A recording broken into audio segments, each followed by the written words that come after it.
Aaron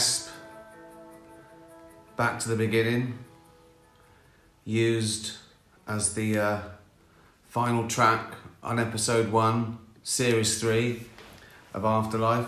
When I first heard that, I only heard that like a couple of years ago, and as soon as that lyric kicked in, can I go back there, back to the beginning, I knew I had to use it where I used it.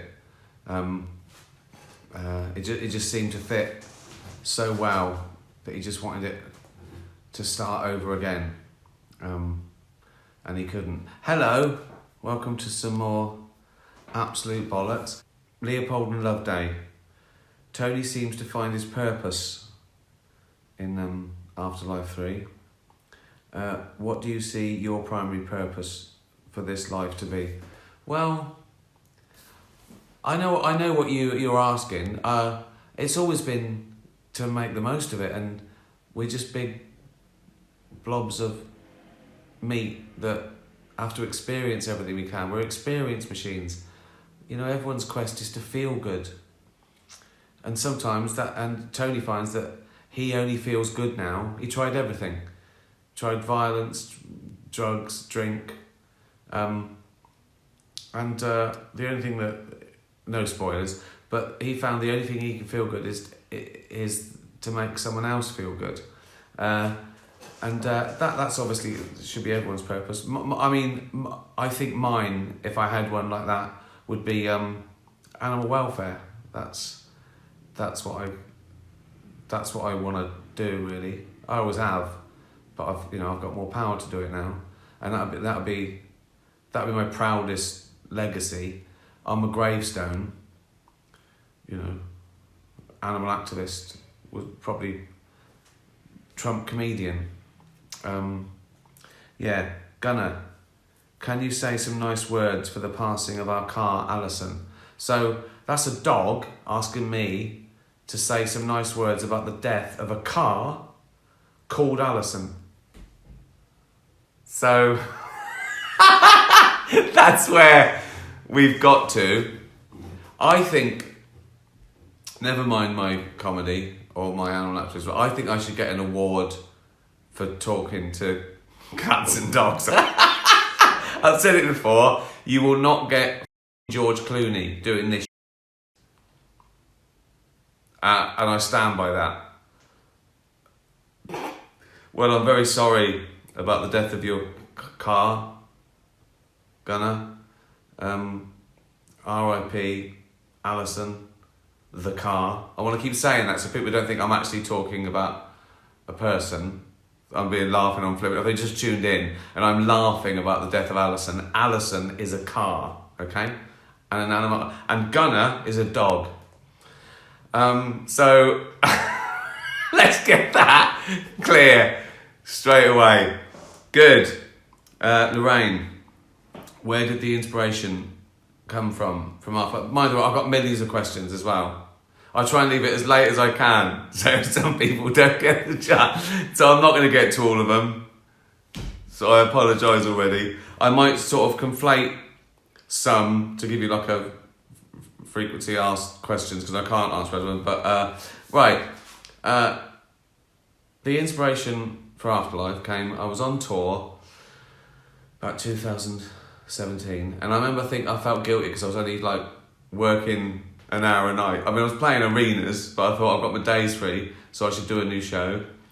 And it was around the time of like everyone being scared about saying stuff, like on Twitter, or getting cancelled or getting fired from their job for having an opinion. And I just thought, oh, that's terrible. But you get it. I mean, people are scared to say something. What if they weren't scared? What if they didn't care? Well, but you do care. You care about the consequences. You care about losing your job or being unpopular. I said, what if you didn't? What if you didn't care about the consequences? What like you were gonna die or something? Yeah. What if you were gonna die and you didn't? What if you were gonna kill yourself but you didn't? Why would you kill yourself? Good. If you lost everything, what's losing everything? The love of your life, your soulmate. Oh yeah. Why didn't you kill yourself? The dog's hungry, and that was it. It was a jumping off point for this man to be like a verbal vigilante, to be angry at the world. It was never meant to be such a study in grief. But after the first season, series, if you're English. I am English. I say season. I say season, right? Not to be all American, but it sounds bigger. Yeah, series is 6.5 hours. A season could be 22. It's not. It's 6.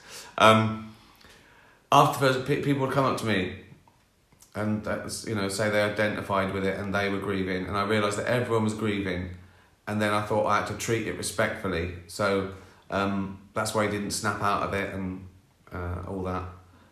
So that was the initial idea. A man who was angry with the world, who didn't care about the consequences, so he could say everything. And that's where the comedy came from, that we were living vicariously through this man's candour, because we all wish we could say what we wanted, and we bite our tongue, or it's, it's the consequences are too much. So that was the fun. Vampire squirrel, uncle. Again, George Clooney would not have a cat called Vampire Squirrel calling him uncle.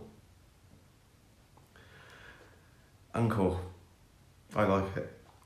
How hard was it while filming to have Auntie do what you wanted her to do? Oh, that's a good question. See, now Joey's got a similar question, so I'll answer these both at the same time. Joey says, is there always someone off screen giving instructions to Auntie? Joey's a cat too, obviously. Or is a lot of it a natural behaviour? And does she ever ruin a take? Or is she always a good girl? She's always a good girl. Even if she ruins a take, she's a good girl. Always. So, it depends. I don't really want her to do tricks, but even want her to walk into frame at a certain thing, that's a lot to ask. So, her dad and her trainer, Ash, what he does is, if I say, I want her to jump up onto the couch and sit next to me, he'll put a little mark. He'll show her the mark, which she knows because she's got conditioned, like a little bit of wood or something, hide that on the couch, and then go to it, right? Go to it. Do that 3 times. Then when it's time, he tells her, and she goes to it. It looked like she just jumped up. And that's about as complex a thing as I wanted to do. I don't get her to do anything, because the only thing I wanted her to do was to be a dog, and I wanted it to look like she was my dog. But even having her sort of on my lap watching the laptop, there is someone, her dad, behind the laptop with her eye line, keeping her interested with a bit of sausage on a on a stick, which is how I get Tony Way to act a lot of the time. Now, he might be watching this because he was watching last week when I said his body is like a peeled boiled egg. I've said it again. So I've I've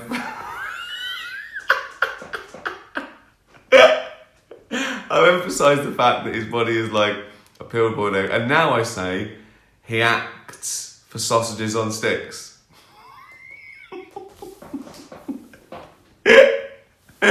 Good. Oh God, this is good, isn't it? Winding up friends via the global internet. No, but that's good, that. Brilliant. Joey. Oh, I've done Joey's.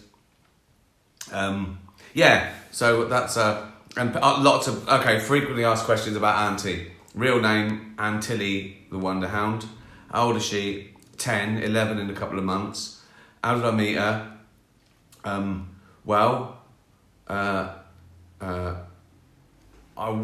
I go to the trainers and I looked at all the things they have, dogs for television, and I thought, I want a big dog, and I thought, I better meet her to see, and I met her on Hampstead Heath, and I played with her and we rolled around, and she immediately, it looked like she was my dog, and that was it. And I said, I don't want to do tricks, it's not Disney, I don't want to stress her, I'd rather, not that he ever would anyway, but I'd rather change it than worry, get her to do something that she didn't want to do. So that's it, that was it. Kristen, did you ever think of another ending once you had the ending set for season 3? Like a sadder or happier one than this? Once I'd got that ending, I was pretty sure, but It wasn't the first idea. Yes, I did think that there could be a much more tragic ending, that, you know, Tony couldn't get better or get well or get happy. But I decided against that. A lot of people that came up to me really identified with Tony, and some were therapists who said that they showed it in their sort of sessions, and people really rooted for Tony and wanted him to do well, and they saw themselves in him. And one of them said, please don't have him end it all. And I took that on board, and I see why. So that was out of the question then. And then it was just down to, you know, how things were tied up, who got their story. But to explain the ending, no spoilers. This won't be a spoiler. If you've seen it, you'll understand. If you haven't seen it, it doesn't matter. But the ending is just saying that everyone dies, but not yet, not today. It sort of plays with time. So everyone dies, but in the future, not today. And everything's the same. And life goes on. There's still the trees. There's still Tambury Fair. There's still everyone else. But it's just you know. Did you notice the trees change? By the way, did you all notice that it's like future seasons happening? Yeah. Titch. I mean, I didn't have anything around, so it's nonsense. So for what this is the prize, right? I was going to teach everyone how to draw Lionel the lemon, right? And I thought, I could send Rachel that. I thought, no, well, that'd just rot, wouldn't it? So what I'm going to do is I'm going to teach you how to draw a Lionel lemon, and then I'm going to do it again on a tennis ball, which will last, and that's Rachel's prize, a tennis ball. Titch can play with it, I'll sign it and draw a little Lionel lemon. Is that rubbish? Is that a rubbish prize? I was desperate. Right, this is how you draw a Lionel lemon. First of all, just a big smile first, right? Just like that. Then, don't draw the eyes on top, you overlap the eyes like his mouth's over his sort of eyes a little bit, right? And you overlap the eyes. So you do one eye like that, then you do another eye sort of behind it like that, right? And then you sort of do him a little bit cross-eyed in the middle, like that. And that's Lionel. And then no one can ever eat that lemon. Right, so now I'll try and do it on a tennis ball. This is weird, isn't it? This is like some sort of weird program in some sort of institution. Right, where should I draw it? It's one of my tennis balls. So I'll go against the grain like that. Right, so Lionel the tennis ball. I'll sign that.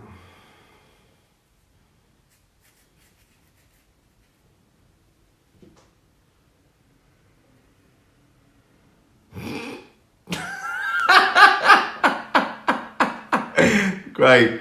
Daniel, you mentioned... Oh, Titch, sorry. I'll come to Daniel. My question is, what keeps you grounded? Because you're so down to earth. Am I? I'm fat and old. That's why. Is it Auntie or something else? I don't know. Well, you lot, I guess, as well. But yeah, friends and family, they keep you down to earth, don't they? You want a normal... The idea is to have a normal life, a lovely normal life. You don't want a weird... It wants a weird Hollywood existence, or... Do you know what I mean? I just want a normal life. Drawing on lemons. How is that normal?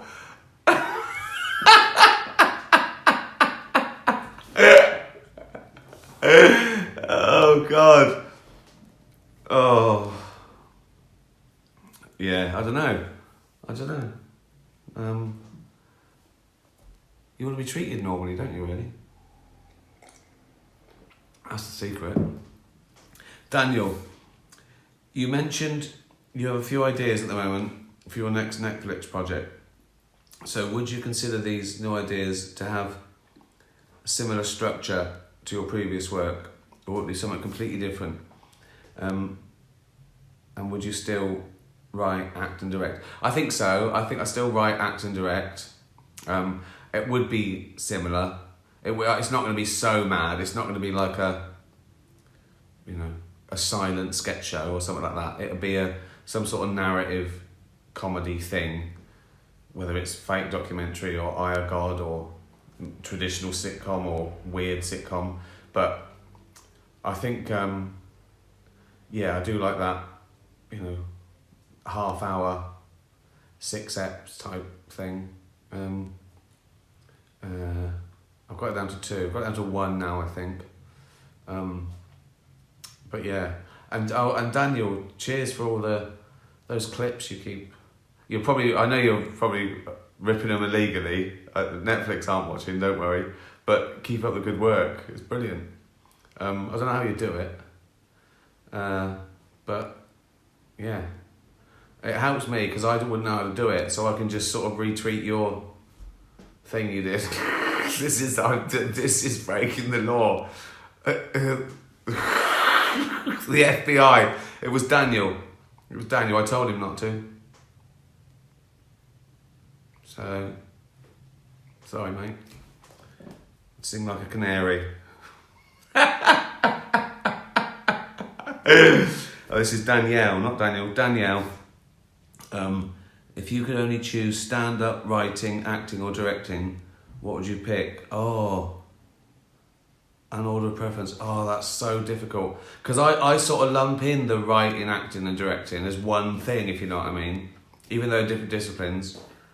And then stand-up is something else. Oh, and stand-up's writing as well, and directing, and acting, even though it's me as my name, it's a persona, and I'm saying things that I don't really mean sometimes. So that ticks all the boxes. In one, stand-up for me ticks all the boxes, I think. Oh, yeah, if I can't do all 3, I wouldn't mind losing acting, I wouldn't mind losing directing, I wouldn't want to lose writing. So out of those 3, it's writing. So in order, it's stand-up, writing. I'd probably go, if I haven't written it, if I've got to do one, if I haven't written it, I'd probably put directing before acting. No, I wouldn't. No, if I haven't written it, I'd put acting before directing. If I'm not writing it, I might as well put acting first, because that's easier. Actors are really annoyed. Tony Way is really annoyed. So I'd put stand-up, writing, acting, directing in the order of preference. Mr. T the Taco, inspired by Lionel the Lemon, could you please draw something on my shell to make Pickalicious not want to kill me? Oh dear. What would I draw? I don't know, I'd just draw a little face that stops people eating that lemon, doesn't it? Oh.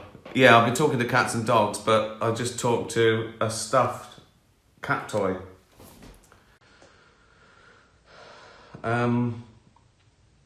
Yeah, so someone wanted me to mention. Oh, someone wanted me to mention something. Oh yeah, animal testing. Yeah, it's getting closer. At least there's the sort of debate now. They're still trying to. The propaganda's ridiculous. That animal testing is necessary or isn't cruel or works. It is cruel. It doesn't work, and it isn't necessary. And they do it emotionally, like they say, think of all the things that we found that have been tested on animals. Yeah, but they were found despite testing on animals, not because of them. Sooner or later, you still have to test on humans, and computer testing is already better. But it's hard. They're so ingrained that people believe that it's necessary and it makes it safer. And also then there's the, you know, the whole sliding scale of what's necessary isn't, you know, I can see why people go, oh, but we might find a cure for cancer. You won't in animal testing. There was one whistleblower, one scientist that had done it like all her life and said, all we found out is how to cure cancer in mice that we gave cancer to. So that's all that's happened.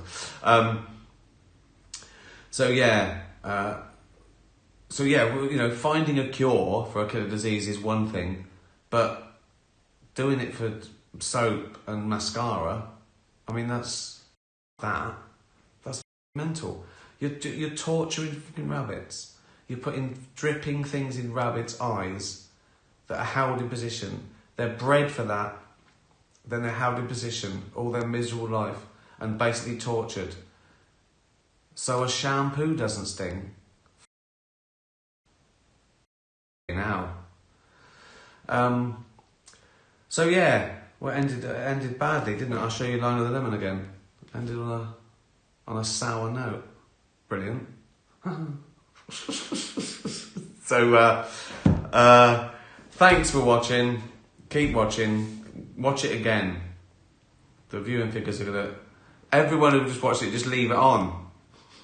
So it looks like, I don't know if that counts. Does it show? Do they know if you watched it twice, or does it just count? I think they count devices and not people who've watched it, or how many times you've watched it. They probably do know that though. That's probably good. That makes me look good. So just everyone who's watched Afterlife, when you go out, just leave it on again. Oh. Alexa, play Afterlife on Netflix. Siri, play Afterlife on Netflix. We finished the series, the third series of Absolutely Mental. They're putting that all together. That should be soon. And then I want to do warm-ups for my new show while Netflix are fiddling around waiting to put Supernature out. I'm over that. I'm on to the next thing. Yeah? Rolling Stone gathers no moss. So, you do the math. Right, there you go. That was a load of bollocks. I'll send that to Rachel for randomly being selected. I might do one again because the signal is not very good. Thank you. Be nice to animals. Tatty bye, everyone. Tony Way. Oh. Tatty bye.